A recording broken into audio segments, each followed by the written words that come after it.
Hi అండి. ఈరోజు వీడియోలో అల్లం పచ్చడి ఎలా చేసుకోవాలో చూపించబోతున్నాను. చాలా అంటే చాలా బాగుంటుంది. ద బెస్ట్ అనే చెప్పాలి. పర్ఫెక్ట్ కొలతలతో నెల రోజుల పైనే నిలువ ఉండే ఈ అల్లం పచ్చడి ఎలా చేసుకోవాలో చూద్దాం రండి. ముందుగా స్టవ్ పైన కడాయిని పెట్టి 3 టేబుల్ స్పూన్లు ఆయిల్ని వేసి హీట్ ఎక్కనివ్వండి. టేబుల్ స్పూన్ ధనియాలు, టేబుల్ స్పూన్ పచ్చిశనగపప్పు, టేబుల్ స్పూన్ సాయి మినపప్పు వేసి దోరగా వేగనివ్వండి లో ఫ్లేమ్ మీద.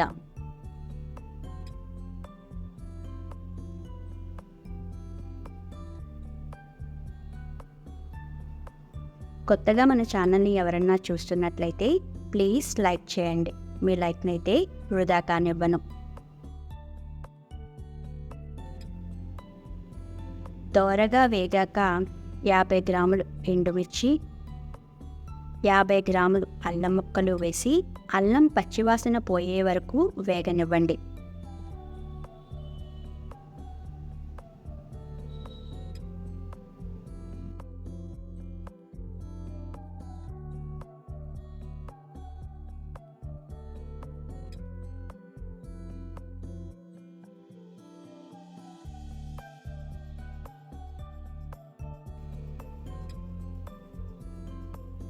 వేయించిన వాటిని ఒక బౌల్లోకి వేసుకుని పూర్తిగా చల్లారనివ్వండి.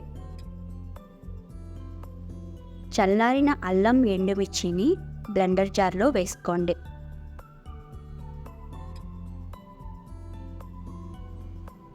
ఆరు 7 వెల్లుల్లి రెబ్బలు,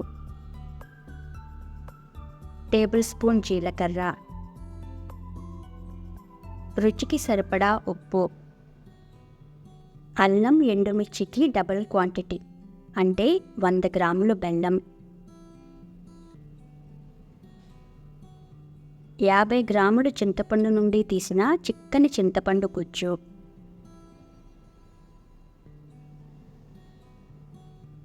80 ml వేడి నీళ్లు పోసి బ్లెండ్ చేయండి.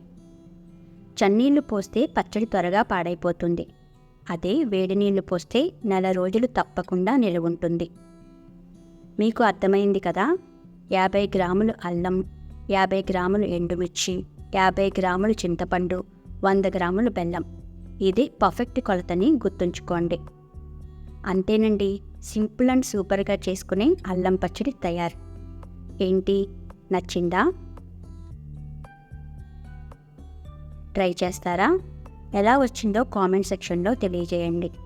ఈ వీడియో మీకు నచ్చినట్లయితే లైక్ చేయండి, షేర్ చేయండి, సబ్స్క్రైబ్ చేయండి. Thank you.